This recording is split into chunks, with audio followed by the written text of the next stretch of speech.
안녕하세요. 정신과 의사의 인생 이야기 대전 정광설 정신건강의학과 원장입니다. 네. 오늘은 말씀의 주제를 무엇을 보고 사나 이런 주제를 갖고 한번 말씀을 나눠볼까 합니다.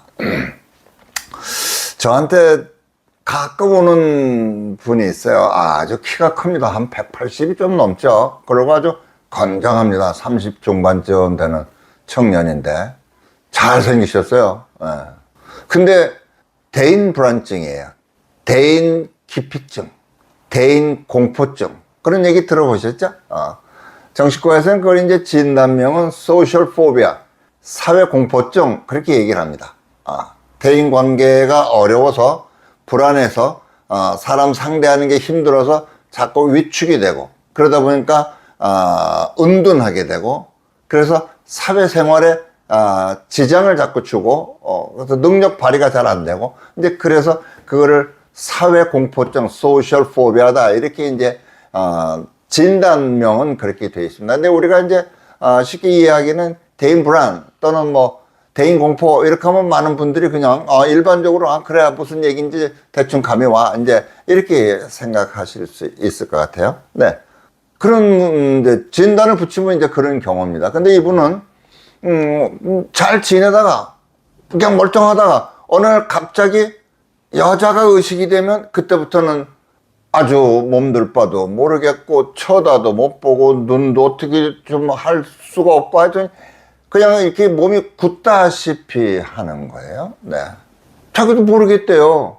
그럴 이유가 전혀 없는데 자꾸 그래서 굉장히 불안해지는 거죠. 근데 그런 상태가 되면 자꾸 이제 자기 자신을 이제 요즘은 하는 말로 디스한단 말이에요. 못났다. 나는 왜 이렇게 못났나. 야, 위축이 되는 거죠. 네. 그래서 좀 잘 지내시다가, 갖고 와갖고, 이제 그럴 때, 이제 약을 좀 먹으면 도움이 좀 됩니다. 도움이 좀 되는데, 대인 공포증, 그러니까 소셜 포비아의 아주 중요한 원리 중에 하나는 상황 인식을 왜곡되게 하는 거죠. 네. 그래서 지나치게 타인을 너무 의식을 하는 거예요. 누가 나를 피해를 준다. 그러는 걸 우리가 피해의식 그립니다. 근데 내가 너를 피해 준다. 이게 이제 대인공포증의 특징 중에 하나니까 나 때문에 상대가 힘들어하는 것 같은 또는, 내가 좀 상대방한테 좀 호감을 좀 받았으면 좋겠는데, 상대가 나를 그렇게 받아들이지 않을 것 같은 불안감에 자꾸 위축이 되는 거죠. 그래서 그걸 other conscious, 타인의식이 너무 강하다. 이렇게 이제 얘기를 합니다. 근데, 이분은 좀 이제 그런 면, 타인의식이 좀 특히 이제 여성에 대해서는, 좀 그런 경우가 있어요. 그리고 또 지낼 때 보면 좀 괜찮은데, 이제 이분은 나는 그래서 여자만 보면 나는 문제가 있어. 이런 이제, 어떻게 말하면 고정관념에 이제 좀 사로잡혀 있다. 이렇게 볼 수가 있죠. 많은 경우에 내가 보는 것에 익숙해 있는 거예요. 근데 그거를 자꾸, 자기를 힘들게 하는 걸 자꾸 봐요. 어떤 분들은 보고 싶은 것만 보고 듣고 싶은 것만 들어서 요즘에 이제 우리 포스트 모더니즘 사회에 아주 큰 폐해 중에 하나가 선택 만능주의죠. 얼마 전에 이렇게 뉴스를 봤더니 미국 남성 여성 이렇게 하는 것도 성차별이다. 여성만 애라는 법이 있냐? 남성도 애 낳을 수 있지 않냐? 남성도 이제 메센트리 그러죠. 이 장에 큰 동맥이 이렇게 해서 우리 장 안에서 일어나는 어떤 변화를 이제 이렇게 치료해 주는 게 있어요. 거기에다가 수정란을 갖다 이식하면은 이미 영국산 아마 애를 낳았던가 그랬죠, 남자가. 네. 그럴 수도 있는 세상이 됐는데 남자 여자 이렇게만 얘기해도 그거는 인종차별이다 그러니까 뭐 보고 싶은 것만 보고 듣고 싶은 것만 들어도 듣는 게 마치 권리인 것처럼 이게 이제 아주 그야말로 뭐 흘러 넘친다 그럴까요? 근데 이 대인 불안증 환자들은 자기 멋대로 자기 하고 싶은 대로 보는 게 아니라 자기를 힘들게 만드는 것만 자꾸 보는 거예요. 그래서 이제 그런 얘기를 했습니다. 당신 키가 참 큰데 키가 크면 멀리도 볼 수 있지 않냐 그랬더니 뭐 그건 그렇다고 그래요. 근데요 키가 크면 귀가 더 많이 시려워요. 사람들보다 이렇게 머리 하나는 위로 올라와 있으니까 바람 불면은 더 귀가 더 많이 시려. 그러니까 있기도 하고 없기도 하고. 그렇죠? 대인 관계에 있을 때 우리가 만인의 애인이 될 수는 없죠. 네. 상대방한테 호감을 주기 위해서 노력은 하지만, 그러니까 나는 무조건 호감을 받는 사람이 돼야 된다. 나 때문에 너가 불편했으면 절대로 안 된다. 이런 기준을 갖고 대인 관계를 하다 보면은 도저히 그건 뭐 옴짝달싹 할 수가 없지 않겠습니까? 그래서 너무 지나치게 타인의식을, 우리가 타인의식을 하고 살아야죠. 그걸 우리가 눈치라고 말할 수가 있겠죠.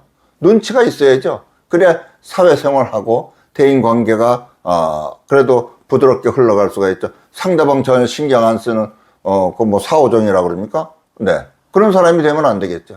그런데 너무 지나치면 그거는 스스로를 자꾸 움츠려들게 만드는 거죠. 근데 여기에서 중요한 거는요, 뭐 여러 가지 이제 우리가 의학적으로 이제 그 원리를 설명할 수가 있지만, 오늘 하나 말씀드리고 싶은 것은 무엇을 보느냐입니다. 무엇을 보느냐. 내가 무엇을 보고 그걸 어떻게 해석하느냐. 대인불안증 환자들이 상당히 많은 경우가 자기만 있으면 기침을 한대요. 또 자기만 있으면 자꾸 침을 삼킨대요. 그 사람이 왜 침을 삼키고, 그 사람이 얼마든지 기침할 수 있잖아요. 근데 자기 때문에 한대요. 네. 그래서 이렇게 기침하는 거, 옆에 사람 침 삼키는 걸 버스 탔는데 우리가 어떻게 의식을 합니까? 근데 그분들은 의식을 해요. 왜? 거기에 이렇게, 그것만 그야말로 보는데 익숙해 있는 거죠. 그러면서 그거를 해석을 사실 그대로 그냥, 뭐 그런가 보다가 아니고, 나 때문에 그렇다. 네. 그렇게 인식을 하는 거죠. 그러니까 왜곡된 인식, 그러죠. 그거를.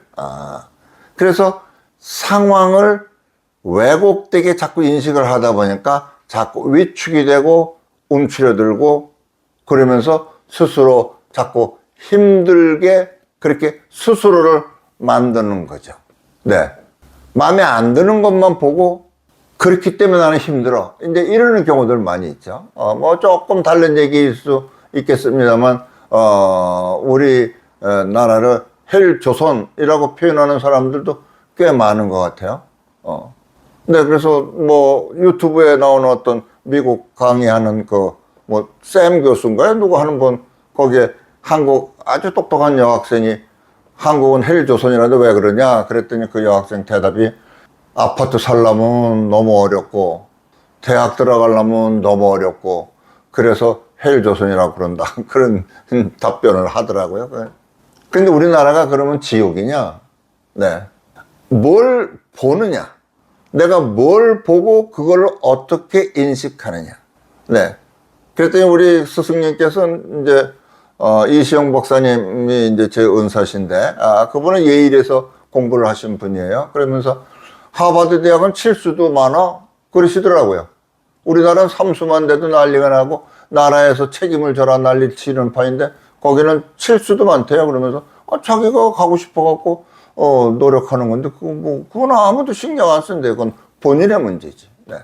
근데 마음에 안 드는 거를 보고, 그것이 마치 다인 것처럼, 그래서 스스로의 삶을 자꾸 힘든 쪽으로 인식하는 것.